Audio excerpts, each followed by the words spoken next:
Hello, Antinatalism International. My name is Karim Akama. I am very happy to be with you today, at least digitally. In my short lecture, I will talk about antinatalistic enlightenment, as well as about objective complicity and subjective complicity.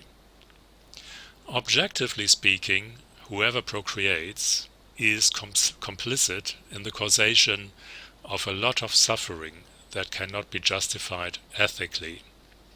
This is so because if mankind ceased to procreate today, there would be no more wars, no more famines, nor pandemics in 100 years. However, the vast majority of people is not aware of this, which is to say, people are not aware of their being complicit in the production of suffering. In most cases, objective complicity has no subjective counterpart. This is where antinatalistic enlightenment comes into play. As antinatalists, we should try to bring about a subjectivization of objective complicity. How can we achieve that people become aware of the part they play in the production of future calamity? A feasible solution would be to appeal to ethical ideas that most people would subscribe to anyway. One such concept is the never act rule. The never act rule belongs to a range of antinatalistic concepts that work like ethical screwdrivers. We can apply these antinatalistic tools in order to screw open the otherwise inaccessible cage of pronatalism. The never act rule reads as follows. Never act in such a way that somebody will die as a consequence of your action, except cases of self-defense or cases of assisted dying. This is a rule most people will subscribe to. When they subscribe to it, they are not aware of the fact that if we think about having children, we think about acting exactly in such a way that somebody will die as a consequence of our action. So, if we explain the never act rule to people, we make objective complicity transparent. We subjectivize objective complicity. And then, ideally, the scales will fall from people's eyes, because they have subscribed to a rule which contradicts their want to have children. And they said before that is all right. We create a conflict, a moral conflict, when we make people subscribe to the never act rule. And we may find out that egoistic reasons and aspirations count more for people when it comes to having children than ethical rules, which of course is a problem for all those people who previously had endorsed the never act rule. By the way, the never act rule is not the same as saying if you produce a child, you kill somebody. Because we cannot kill somebody who does not exist yet. We cannot kill somebody whom we, as the saying goes, call into existence. The never act rule is much more precise, analytically, than the claim that we killed someone by begetting him or her. The never act rule can serve as a powerful tool to bring it home to defenders of procreation that there is something wrong about having children. This is so because the vast majority of people will agree that it is almost always wrong to act in such a way that a human being will die as a consequence of our action. Another tool to make it explicit that procreation is wrong is the concept of primortality. Let me explain. Most parents tend to say, or would say when asked, that loss of a child is the worst thing that can happen to them. Astonishingly, most parents never reflect on the fact that if we mirror this utterance, loss of a child is the worst thing that can happen to me, if we mirror this, we end up saying loss of my parents was or will be among the worst things that can happen to me, or that has happened to me. I try to catch this intricate concept by calling it primortality. Parents take it for granted that somehow they will die before their children, which is to say, they are no longer there when their children will die. The same parents who had declared, "It'll be a catastrophe for me should my children die while I'm alive," have no problems at all assuming that their children will die some later point in time. But they will die. Many of them will end up in Geronto camps, which is a more precise description for old people's homes. When asked why they take it for granted that and don't have any problems with the fact that their children will die at some point in time, they would answer, well, but it's natural. Everyone has to die. This doesn't seem to be very convincing, because death of a child cannot be extremely bad as long as the respective parents are still alive, but not so bad or not bad at all once the parents have perished or have stopped to live. Now, parents who are pushed to answer would say it is natural that anybody will die at some point in time, but it isn't natural at all, because being a parent isn't natural at all.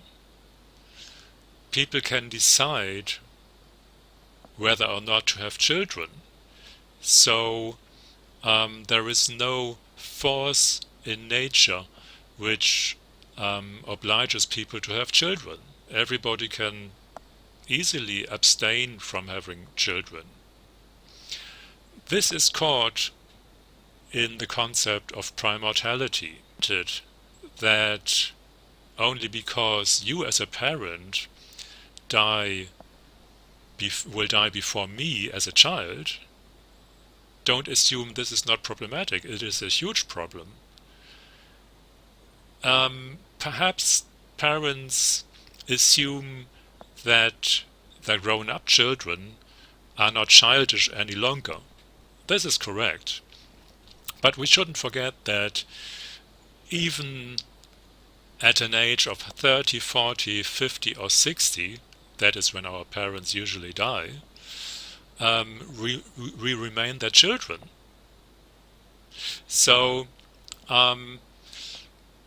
it is a good tool. It seems to be an excellent tool, an antinatalistic tool, a tool of antinatalistic enlightenment, to talk about the concept of primortality, which reveals that the utterance, parents' utterance, my child's death is the worst thing that could happen to me is very egoistic. Because once the parents die, the children are left alone. As simple as that.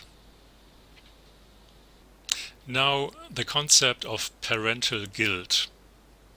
Parental guilt resides in the fact that, objectively speaking, all parents are the originators of a lot of suffering. Subjectively speaking, however, this isn't valid. Parental guilt is graded. It depends especially on the amount of antinatalistic enlightenment parents-to-be or actual parents have been confronted with. Parental guilt also is in relation to information, to available information. Today in the information age, information is available to an hitherto unknown degree. When I say that parental guilt is graded, this becomes obvious also if we look at the phenomenon of climate change.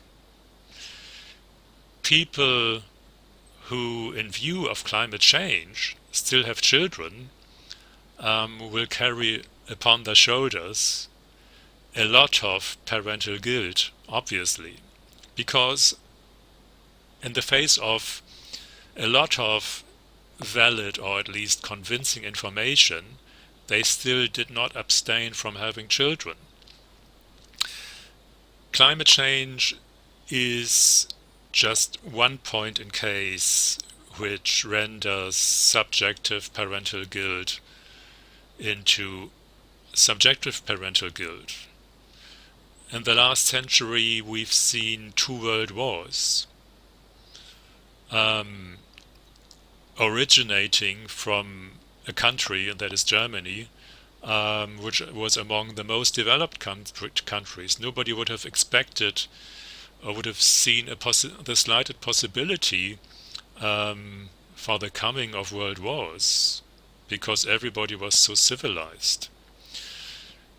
Which is to say, atrocities such as wars or world wars can happen any time in any civilized country or region of the world. In the face of all this, of wars, natural catastrophes, of imminent climate change, the amount of parental guilt is increasing. The amount of parental guilt was considerably lower before the world wars. It did exist. It did exist in as much as hunger was widespread.